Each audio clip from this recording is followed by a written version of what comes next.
সালাম আলাইকুম সুপ্রিয় দর্শক। ইরান বনাম আমেরিকা, কার পাল্লা ভারী বেশি, চলুন দেখা যাক।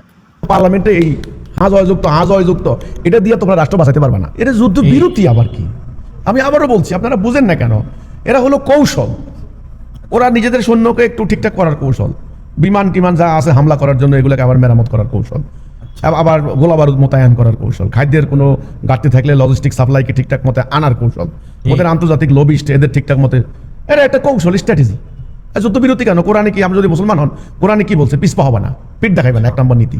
সন্ধির প্রস্তাব করবে না। তাহলে মুসলমান তো সন্ধির প্রস্তাব করে না, সন্ধির প্রস্তাব করবে হলো অন্যরা।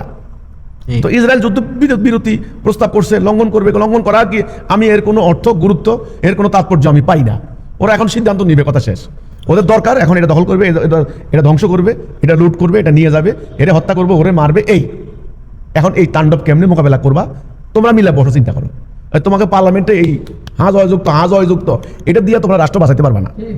এইটা হলো কথাটা। রাষ্ট্রের জনগণকে বুঝাতে পারবা যে এটা আমরা খুব ডেমোক্রেসি হচ্ছে আমাদের এখানে। তোমরা ডেমোক্রেসি করো, ওরা ডেমোক্রেসি মানে নাকি? দুনিয়া কি ডেমোক্রেসি চলে? দুনিয়াতে এখন চলে মাইট ইজ রাইট। সম্পত্তি রক্ষা করবা কেমনে, অস্তিত্ব রক্ষা করবা কেমনে, নিজের সবরিটি রক্ষা করবা কেমনে, এটা নিয়ে চিন্তা করো। সংসদে পয়সা হাজ অযুক্ত এগুলো দিয়ে দেশ বাঁচবে না। আমার কথা হচ্ছে একেবারে, যেটা একটা ফ্যাক্ট, আমি সত্য কথা যেটা বলছি। এই তো যুদ্ধবিরতি ওদের কাছে কোনো অর্থ নেই, আমি এর কোনো তাৎপর্য পাই না। আমি মনে করি এটা ধোঁকা, এটা শুধু তাদের প্রস্তুতি নেওয়ার জন্য একটা বিরতি গ্যাপ। এটাও তাদের যুদ্ধ কৌশল, ওয়ার স্ট্র্যাটেজি যাকে বলা হয়। ওকে, পলিসি। তো ওদের পলিসি অন্যরকম। ওরা দুনিয়ার উপর প্রভুত্ব বিস্তার করবে। এখন তোমরা কেমনে বাঁচবা ওটা নিয়ে চিন্তা করো। ধরে রাখো, ওরা আসলে যুদ্ধবিরতি প্রস্তাব মানবে না। ওরা যখন ভালো লাগবে করবে, ভালো লাগবে না মানবে না, শেষ।